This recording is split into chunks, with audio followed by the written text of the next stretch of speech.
پام وکړئ د دې ساعت خبرونو ته د باړې سیاسي اتحاد د پاکستان له حکومت او اسلامي امارت څخه غوښتي چې د بشري خواخوږۍ له مخې د تورخم لاره سملاسي پرانیزي څو د ډیورن فرضي کرښې په دواړو خواو کې خلکو ته ورپېښې ستونزې هوارې شي. د باړې پریس کلب کې خبري غونډې ته د وینا پر مهال د باړې سیاسي اتحاد مشر هاشم خان اپریدي ویلي له تیرو لسو میاشتو راهیسې د تورخم لارې د تړل کېدو له امله زرګونه مزدوران، ترانسپورټران او سوداګر له سختو اقتصادي ستونزو سره مخ دي او د خیبر پښتونخوا اقتصاد هم سخت زیانمن شوی دی. هاشم خان اپریدي زیاته کړې د تورخم لارې تړل یوازې د شینوارو ستونزه نه ده بلکې د ټول خیبر پښتونخوا او د پښتنو پر اقتصادي ناوړه اغیز کړی ده. نوموړي پاکستان له حکومته غوښتي چې د خبرو اترو له لارې ژر تر ژره د لارې د پرانستلو لپاره عملي ګامونه پورته کړي. په یاده غونډه کې د تورخم د ګمرک د تسویې کارکوونکو مشر مجیب شینواري وویل چې له تیرو لسو میاشتو راهیسې پاکستان ته د وارداتو او صادراتو په برخه کې تر 300 میلیارډ کالدارو زیات زیان اوښتی دی.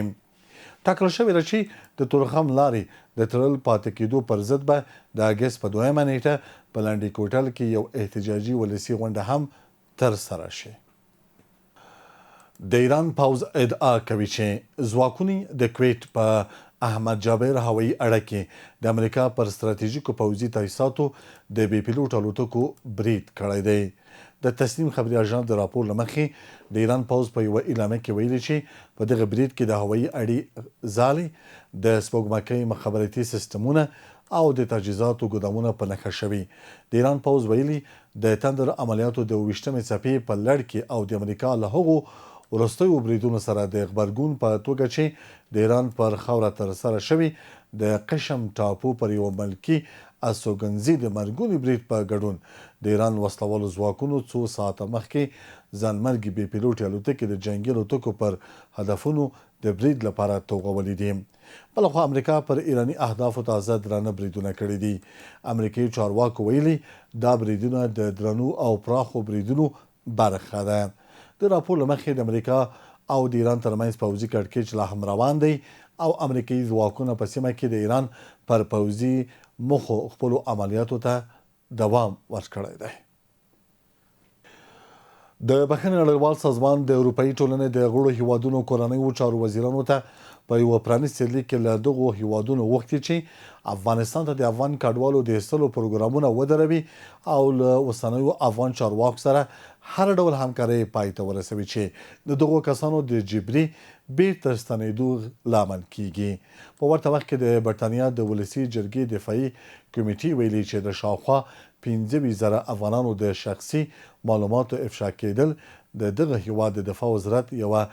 اټکل کېدونکې سیستماتیکه ناکامي وه. په داسې حال کې چې زرګونه افغانان لا هم د امنیت او ډاډمن راتلونکي په لټه کې دي، په اروپا کې د افغان کډوالو د برخلیک په اړه د اندېښنو نوې څپه یو ځل بیا د بشري حقونو بنسټونو او لویدیځو قانون جوړونکو د پام وړ ګرځېدلې ده. د بخښنې نړیوال سازمان د اروپایي ټولنې د غړو هیوادونو د کورنیو چارو وزیرانو ته په یوه پرانیستي لیک کې غوښتنه کړې چې افغانستان ته د افغان کډوالو د ایستلو پروګرامونه ودروي او له اوسنیو افغان چارواکو سره د افغانانو د جبري ستنولو په برخه کې هر ډول همکارۍ پای ته ورسوي. دغه سازمان همداراز له اروپایي ټولنې غوښتي چې له افغانستان سره خپلې اړیکې د کډوالو د ایستلو پر ځای د بشري حقونو د وضعیت د ښه والي او د افغان ولس د ملاتړ په محور تنظیم کړي. چنانچه می‌دانیم مسئله اخراج مهاجرین غیر قانونی و کسانی که جرم جنایت کردند در کشور آلمان بیشتر شده و آنها را به افغانستان اخراج می‌نمایند که البته این مسئله می‌تواند تاثیر بسیار ناگواری بر تصمیم‌گیری سایر کشورهای اتحادیه اروپا در مورد اخراج مهاجرین افغانستان از کشورهای خودشان به کابل داشته باشد که این مسئله نه تنها باعث نگرانی مهاجرین افغانستان در اتحادیه اروپا گردیده بلکه باعث نگرانی سازمان‌های بین‌المللی نیز شده است. په همدې حال کې په برټانیه کې هم د افغان کډوالو موضوع یو ځل بیا جنجالي شوې ده. د برټانیه د پارلمان دفاع کمیټې په یوه تازه راپور کې ویلي چې د دې هېواد ته د میشتېدو غوښتونکو شاوخوا 15,000 افغانانو د شخصي معلوماتو افشا کېدل د برټانیه د دفاع وزارت د یوه د اټکل وړ سیستماتیک ناکامۍ پایله وه. د راپور له مخې د معلوماتو د ساتنې کمزورتیا، د اغیزمنې څارنې نشتوالی او د دې پیښې په مدیریت کې پټ ساتنه هغه زرګونه افغانان چې پخوا یې له برټانوي ځواکونو سره همکاري کړې وه له جدي امنیتي ګواښونو سره مخ کړې ده. دې کمیټې د برټانیه له حکومته غوښتي چې د سایبري امنیت تدابیر پیاوړي کړي، د شرایطو وړ افغانان د لیږد بهیر چټک کړي او د ورته پیښو له تکرار مخه ونیسي. سازمان عفو بین الملل ضمن انتشار یک نامه سرگشاده از رهبران تمام کشورهای اتحادیه اروپا خواسته است که از اخراج اجباری مهاجرین افغانستان از کشورهایشان به افغانستان جلوگیری بکنند و ارائه خدمات بشردوستانه و کمک‌های انسان دوستانه خود را نه سیاسی بسازند و نه به اساس مشکلات مهاجرین مطرح بکنند، بلکه به اساس تعهدی که در مقابل خدمتگزاری مردم افغانستان و ارائه خدمات بیشتر بشردوستانه در شرایطی که مردم افغانستان با نیازمند هستند ارائه بکنند که ارائه خدمات بشردوستانه بدون شرایط سیاسی و قید و قیودات میتواند باعث تحکیم مناسبات افغانستان با اتحادیه اروپا و جلب اعتماد جامعه جهانی در قسمت رفع چالش‌های مهاجرین افغانستان در اروپا و همچنین در داخل افغانستان باشد. دا هر څه په داسې حال کې دی چې په وروستیو میاشتو کې د اروپایي هیوادونو د کډوالو تګلارې د افغان پناه غوښتونکو په اړه د بشري حقونو د بنسټونو له پراخو نیوکو سره مخ شوې ده. له 40 څخه زیاتو مدني او د بشري حقونو سازمانونو هم له اروپایي ټولنې غوښتي چې د افغان وګړو د ایستلو بهیر ودروي. د بلخ ولایت د اطلاعات او فرهنګ ریاست مسؤلینو په هغه علمي غونډه کې چې دغه ریاست په همغږۍ د ګرځندویزو جاذبو او لرغونو سیمو د معرفي کولو په موخه جوړه شوې وه د سیاحتي شرکتونو پر رول ټینګار کړی دی. په غونډه کې د بلخ د طبیعي جاذبو، لرغونو سیمو او تاریخي اثارو په معرفي کولو کې د سیاحتي شرکتونو ونډه مهمه وبلل شوه. له ټولو سیاحتي شرکتونو غوښتنه شوې چې د دغو جاذبو په معرفي کولو سره کورني او بهرني سیلانیانو ته د افغانستان واقعي او مثبت انځور وړاندې کړي. په مزار شریف ښار کې د ګرځندویزو جاذبو او لرغونو سیمو د معرفي کولو په موخه علمي غونډه جوړه شوه. د بلخ ولایت د اطلاعات او فرهنګ رئیس محمد الله زرار په دې غونډه کې د هېواد د اقتصادي ودې لپاره د لرغونو او تاریخي سیمو پر ځانګړي اهمیت ټینګار وکړ. نوموړي له سیاحتي شرکتونو وغوښتل چې د ویزې د ترلاسه کولو د خدماتو ترڅنګ د افغانستان په ځانګړي ډول د بلخ ولایت د ګرځندویزو جاذبو، لرغونو سیمو او تاریخي اثارو په معرفي کولو کې هم هڅه زیاته کړي ترڅو کورني او بهرني سیلانیان د افغانستان له تاریخي او فرهنګي مخینې سره لا ښه آشنا شي. داستان چقدر شخصیتات تیر شده و مزارهایشان اینجا در مزار شریف است. باید مردم ما و شما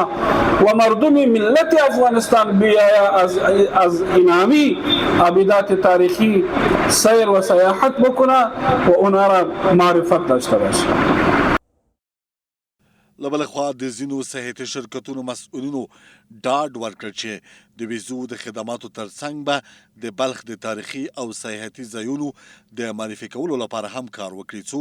نړیوالو ته د دغو جاذبو یو واقعي او مثبت انځور وړاندې شي. توسط استاد آموزگار بخش صنعت و گردشگری سمینار چند ساعته برگزار شد و در اینجا تمام شرکت ها حضور به هم رساندند. انشالله که معلومات های کلی و جامع برای شرکت دارا از طرف ریاست اطلاعات فرهنگ رسانیده شد. باز هم خاص ما از عموم ادارات دولتی است که به خاطر رشد صنعت گردشگری در افغانستان با ما همکار باشند و ما سکتور خصوصی تعهد میکنیم که بتانیم با تلاش و کوشش خود و با برنامه هایی که زیر دست داریم صنعت گردشگری را در افغانستان بیشتر و بیشتر رشد بدیم. بسیار افتخار میکنیم امروز که در سمینار افتتاحیه پیرامون گردشگری اشتراک دارم و ما به عنوان یک گردشگر خوشحال به این هستم که همچون زمینه مساعد شده که از طریق این کاروان ما میتونیم در سر تا سر افغانستان به حساب سیاحت بکنیم، گردشگری بکنیم و از داشته های وطن خود آگاهی حاصل بکنیم. د بلخ ولایت د اطلاعات او فرهنګ ریاست د معلوماتو له مخې په تېر یوه کال کې له 1500 څخه زیاتو بهرنیو سیلانیانو او نږدې 150 تر 170,000 کورنیو سیلانیانو د دې ولایت له لرغونو سیمو او تاریخي آبادو څخه لیدنه کړې ده. د یک ټلویزیون قدرمنو او معزز لیدونکو زموږ خبري سرویس په همدې ځای پای ته ورسېد. تر بیا ښې چارې.